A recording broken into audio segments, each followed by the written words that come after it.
Hello बच्चों। तो आज के वीडियो में हम देखेंगे 10th क्लास का मैथ चैप्टर नंबर 6 में एक्सरसाइज 6.2 का जो सवाल बचा हुआ था क्वेश्चन नंबर 9 और 10। तो क्वेश्चन नंबर 9 और 10 को आज सॉल्व करेंगे। तो लेट्स स्टार्ट, शुरू करते हैं। क्वेश्चन नंबर 9 में ए बी सी डी एक समलंब है जिसमें ए बी समांतर है डीसी के तथा इसके विकर्ण परस्पर बिंदु ओ पर प्रतिच्छेद करते हैं। उसके अकॉर्डिंग हमने एक यहाँ पे आकृति बनाया है। ये सवाल में आकृति नहीं है, इस सवाल के हिसाब से मैंने एक आकृति बनाया है।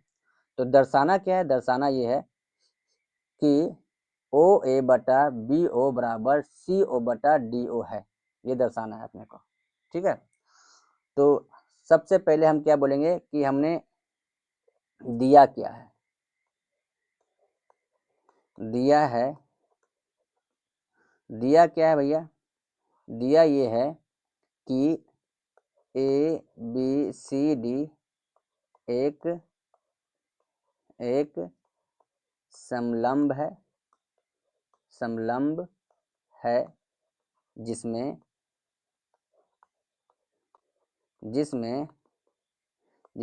ए बी समांतर है डीसी के। ए बी समांतर क्या है? डीसी के समांतर, ठीक है। अब हम क्या करना है और क्या सिद्ध क्या करना है? सिद्ध करना है। क्या सिद्ध करना है भैया? सिद्ध करना है कि ए ओ बटा बी ओ बराबर सी ओ बटा डी ओ है कि नहीं। इसके लिए हमने कुछ रचना किया है। क्या रचना किया है हमने? रचना किया है कि रचना किया है बिंदु ओ से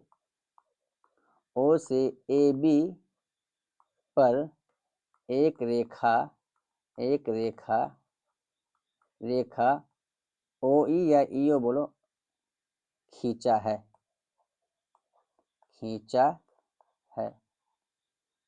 जो ए बी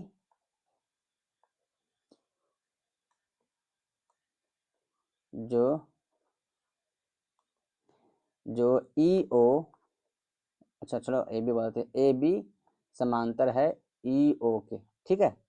इतना तो समझ में आ गया। चलो इतना जब समझ में आ गया तो अब प्रमाण में क्या मिलता है मुझे? हमें प्रमाण में मिलता है कि पहले से मुझे दिया गया है क्या कि ए बी समांतर है डीसी के। ये तो दिया है।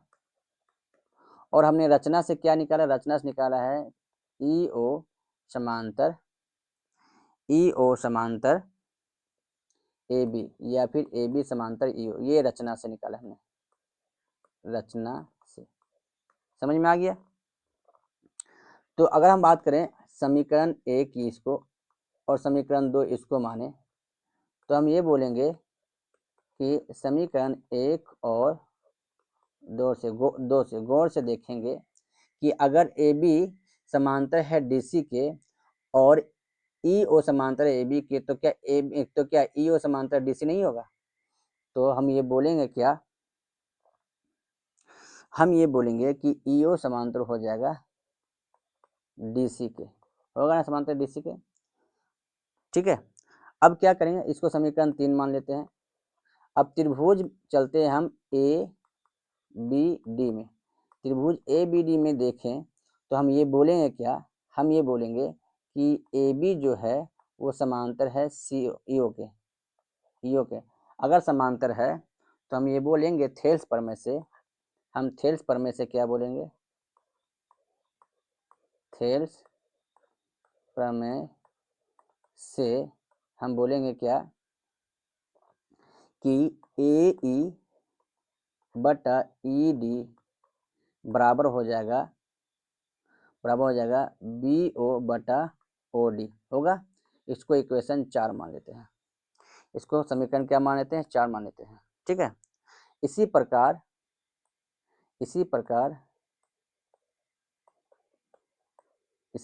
अगर हम बात करें त्रिभुज ए इसी प्रकार बात करें त्रिभुज ए सी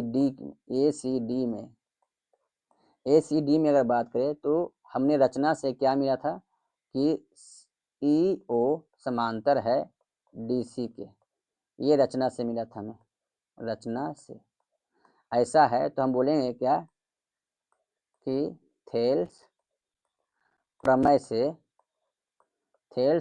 हम क्या बोलेंगे, इस त्रिभुज में थेल्स प्रमेय से हम ये बोलेंगे कि ए ई बटा ई डी बराबर हो जाएगा क्या, ए ओ बटा ओ सी, होगा ना बराबर।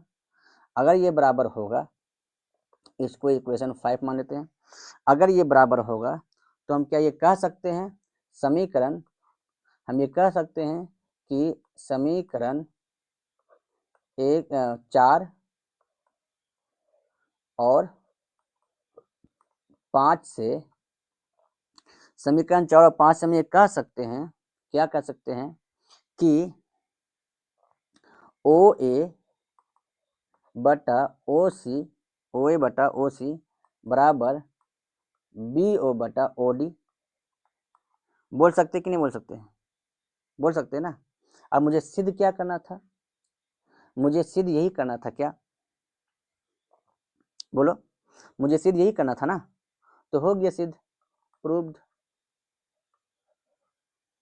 ठीक है ना। देखो अगर हम बात करें, अरे बबुआ इतना छोटा सा चीज नहीं समझ में आ रहा है, जैसे हमें क्या मिला, हमें मिला ए ओ बटा ओ सी और बी ओ बटा ओ डी, ए ओ बटा ओ सी बराबर बी ओ बटा ओ डी, यही मिला हमें। और हमें सिद्ध क्या करना था, हमें सिद्ध करना था कि ए ओ बटा बी ओ, ये ना, तो इसको अगर हम क्रॉस मल्टीप्लाई करेंगे तो ये वाला यहाँ पर चल जाएगा, ये वाला यहाँ चल जाएगा, इतना सुन बात में समझ में आया, और ये हो जाएगा ओ सी बटा ओ डी। अब हो गया प्रूफ्ड, अब प्रूफ्ड हो गया। चलो 10वां नंबर सवाल में चले, सवाल नंबर 10 में चले, कहाँ है सवाल नंबर 10 रे,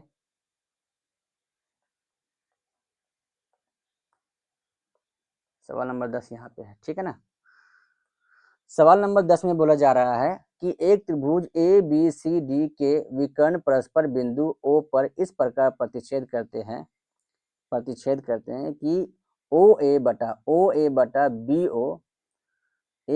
बी ओ बराबर सी ओ बटा डी ओ है, ये पहले से बोला गया है। तो हमें दर्शाना है क्या, दर्शाना है कि ए बी सी डी एक समलंब है, ठीक है। तो हमने फिर से बोलेंगे कि हम फिर से बोलेंगे कि दिया क्या है, दिया है ए ओ बटा बी ओ बराबर सी ओ बटा डी ओ, ये दिया हुआ है, ये ना है।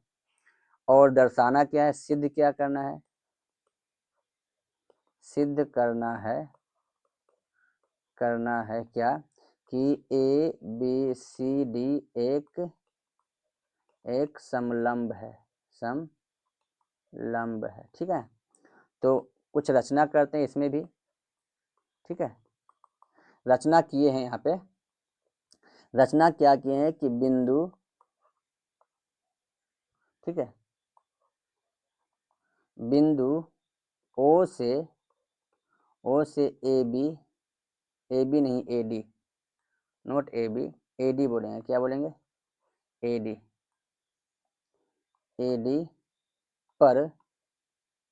पर एक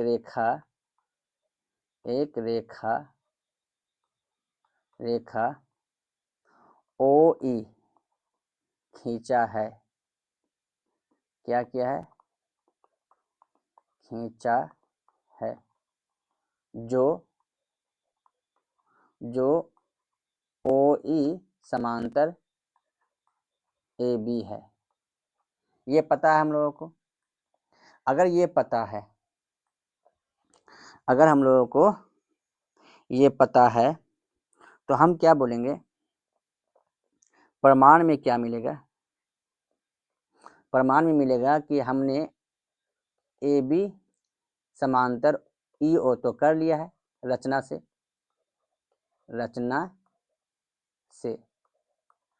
से, ठीक है, ये कर लिया है।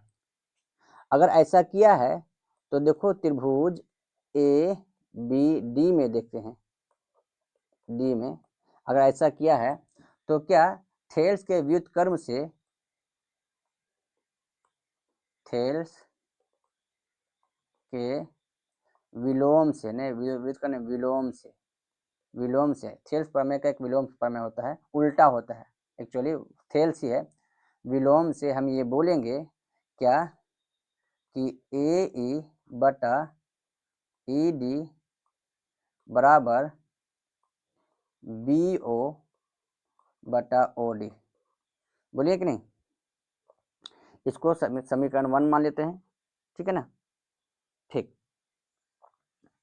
अब जब इसको समीकरण 1 मान लेते हैं तो हम किस में चलते हैं, अब हम चलते हैं इसमें, किसमें, इस वाले में। इस वाले में हमें दिया है, क्या दिया है, गौर से देखो क्या दिया है, हमें दिया है ए ओ बटा ओ बी, ए ओ बटा ओ बी, ए ओ बटा ओ बी बराबर सी ओ बटा ओ डी हमें दिया है ना। हमें क्या दिया हुआ है कि ए ओ दिया क्या है, ये दिया है कि ए ओ बटा ओ बी बराबर सी ओ, है ना, बराबर सी ओ बटा ओ डी, ये दिया है ना अपने पास। ये दिया है। अब गौर से देखेंगे, अब गौर से देखेंगे कि इसको अगर हम उलटते हैं थोड़ा सा तो हम ये बोल सकते हैं कि ना ए ओ बटा सी ओ बोल सकते हैं ना, और इसको ओ बी बटा ओ डी बोल सकते हैं। गौर से देखिए, कर सकते हैं ना, ए ओ बटा सी ओ और ओ बी बटा ओ डी बोल सकते हैं। इसको उलट दिए थोड़ा सा, इसको हम लोग बोलते हैं अंग्रेजी में अल्टरनेटो, समझ में आया, या फिर एकांतर अनुपात, बहुत अजीब है। बस इतना जान लो कि इसको इससे या इसको इससे रिप्लेस कर दिए, ठीक है ना। अगर इसको रिप्लेस किए हैं तो गौर से देखो, तो क्या ये थेल्स प्रमेय नहीं है, ये थेल्स प्रमेय है ना, थेल्स प्रमेय का व्युत्क्रम है कि नहीं, विलोम, थेल के विलोम से हम क्या बोलेंगे, हम ये बोलेंगे कि ई ओ समांतर है डी सी के, समांतर है ना। और अगर ई ओ समांतर हो गया डी सी के, इसको इक्वेशन हम मान लेते हैं कुछ भी, इससे पहले का इक्वेशन कितना माने थे हम, इससे पहले का इक्वेशन माने थे हम कुछ भी मान लिया, इसको तो कुछ भी मान सकते हैं, है रहने दो, इसको इक्वेशन 2 मान लो, ठीक है ना, इक्वेशन 2 मान लो। तो इक्वेशन वन में देखा जाए यहाँ पे, यानी हमने पहले भी देखा था, उतना छोड़ो, हमने पहले देखा था क्या कि हाँ इक्वेशन 1 से, है ना, इक्वेशन 1 से देखा था कि ए बी जो है ईओ की रचना किया गया है ना, ए बी ई ओ समांतर है ए बी के, ये रचना से है, ये रचना से, अगर ये रचना से है, इसको इक्वेशन 3 मान लेते हैं, तो हम ये बोल सकते हैं ना, इक्वेशन समीकरण 2 और 3 से, समीकरण 2 और 3 से हम ये बोलेंगे कि नहीं बोलेंगे कि यहाँ पे क्या लिखे हैं, हाँ, कि ए बी समांतर होगा डीसी के, और अगर ए बी समांतर है डीसी के तो ये किसका प्रॉपर्टीज है, ये प्रॉपर्टीज है, इसीलिए ए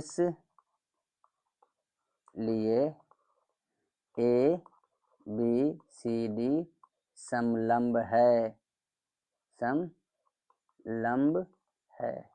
ये किसका प्रॉपर्टीज है, समलंब का ना, प्रूव हो गया। बात समझ में आ गया। चलो, तो ये खत्म हो जाता है चैप्टर नंबर 6.2 का सारा सवाल, सारा क्वेश्चन इसमें हल हो जाता है। अब नेक्स्ट वीडियो में हम देखेंगे 6.3। तब तक के लिए धन्यवाद।